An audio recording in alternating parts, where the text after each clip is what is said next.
Enzo Recto, kalaban ang katiwalian at kasinungalingan, kakampi sa katotohanan at kabutihan.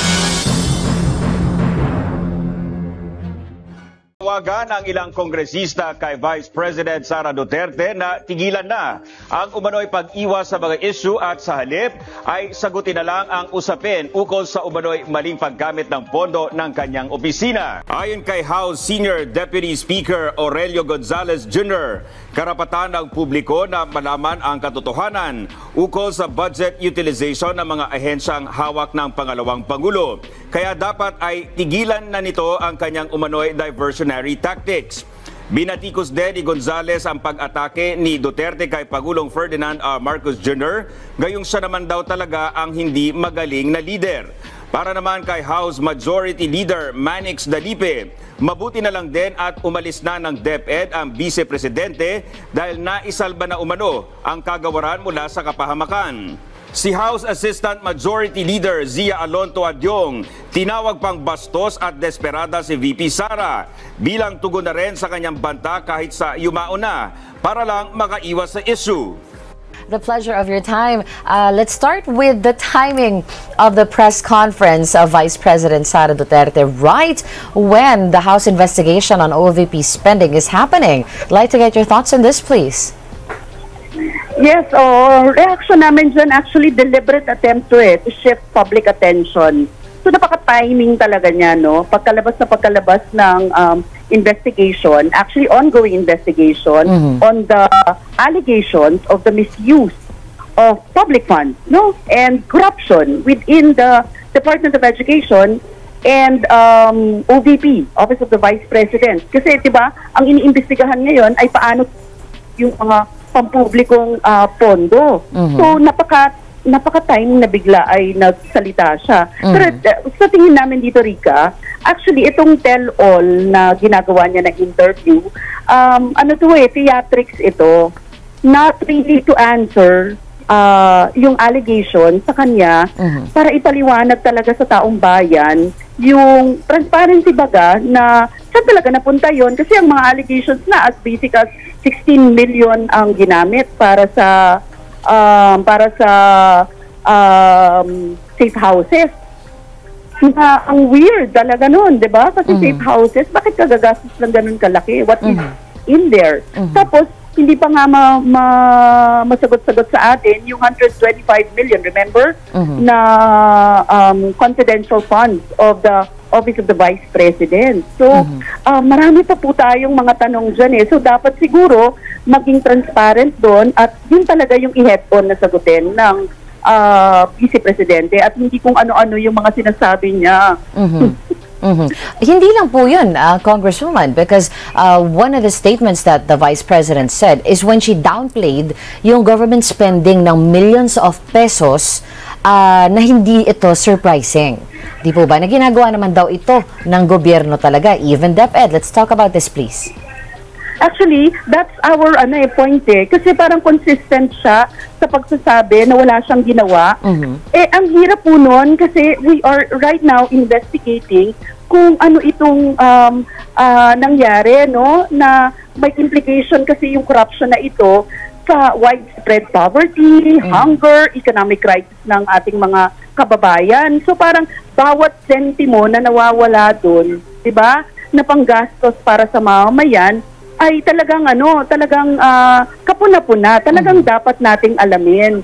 So parang this is really paano 'yon? Paano kung hindi siya accountable sa ganon? Parang ang sinasabi niya, dina-downplay niya na may nangyaring ganon, samantalang milyon-milyon. Sana na lang yung bilyon-bilyon kung mapunta sa kanyang kamay yung bilyon-bilyon na pondo ng taong bayan. Ano na lang mangyayari sa atin? So, I think this is really this is really telling kung anong klaseng public official meron tayo. At panahon na para mapanagot natin yung mga abusadong opisyal natin na nang-aabuso sa kaban ng bayan natin.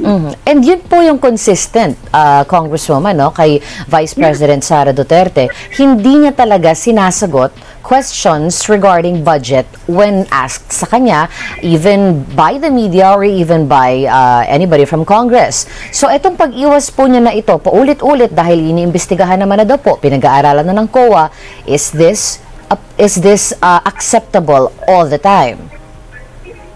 Precisely, it is a desperate attempt niya to save face siguro para i-deflect yung mga issues. Pero it cannot be deflected, Rika. Kailangan po talagang sagutin yun ng diretsyo sa atin. The public, the people has the right to know, di ba? We should demand yung ating karapatan dahil yun ay pera ng taong bayan. Hindi po yun pera ng sino man na may self-interest lang. Pera po yun ng taong bayan. Pinaghihirapan po natin yun, di ba? Kaya nga, very, very careful tayo Yung mga kailangang issues na i-address ngayon, hindi ma-address, tapos merong ganito, no? So, yun.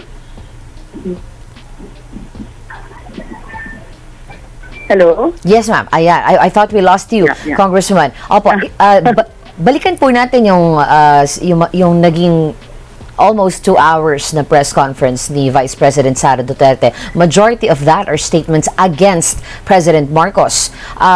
Nakikita po talaga natin that the unit team they had before is already crumbling. Wala na po talaga siya.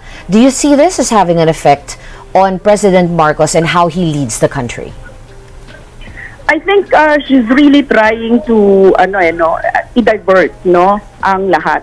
At ginagamit niya rin itong issue ng Marcoses para talagang pero sa totoo lang, we still have questions also with the Marcos family, And both, kailangan po kasi yung gusto natin both naman ay maging accountable, kahit sa confidential and intelligence funds nila pareho.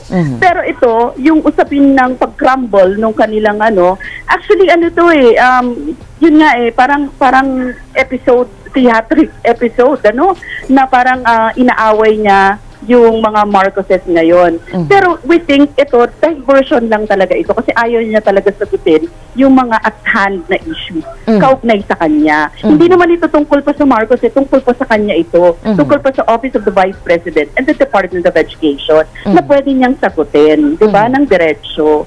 So, ayun, parang talagang dinadivert ang lahat. Magkakaroon ng epekto kasi, di ba, Rika, parang they are throwing shades at each other right now, but I don't know if nag-comment na ang presidente, pero parang itong vice president ginagaya niya si Duterte before, yung tatay niya, na keeps throwing on mga kung ano-anong sinasabi. Ranting nga ang tawag ko doon he's ranting always. Parang ganun ang ginagawa niya ngayon. He is ranting against the administration, he is ranting against everybody that is against her, pati nire-red tag niya yung mga tao kapag hindi niya gustong sagutin ng diretsyo kung ano ang issue, mga ganon, Kunin ko na rin po ang inyong reaction, Congresswoman, dun sa statement ni VP Sara, when she said that the one in position does not know how to lead, na hindi daw po marunong yung nakaupo. Your thoughts on this, please? Well, I think we also have issues with the current administration, kasi may mga needs to be addressed din tayo dyan. Katulad nga sabi natin, hanggang ngayon, widespread poverty, hunger, economic crisis, affected pa rin talaga ang mga Pilipino araw-araw. So, dapat yun sagutin din ng administration.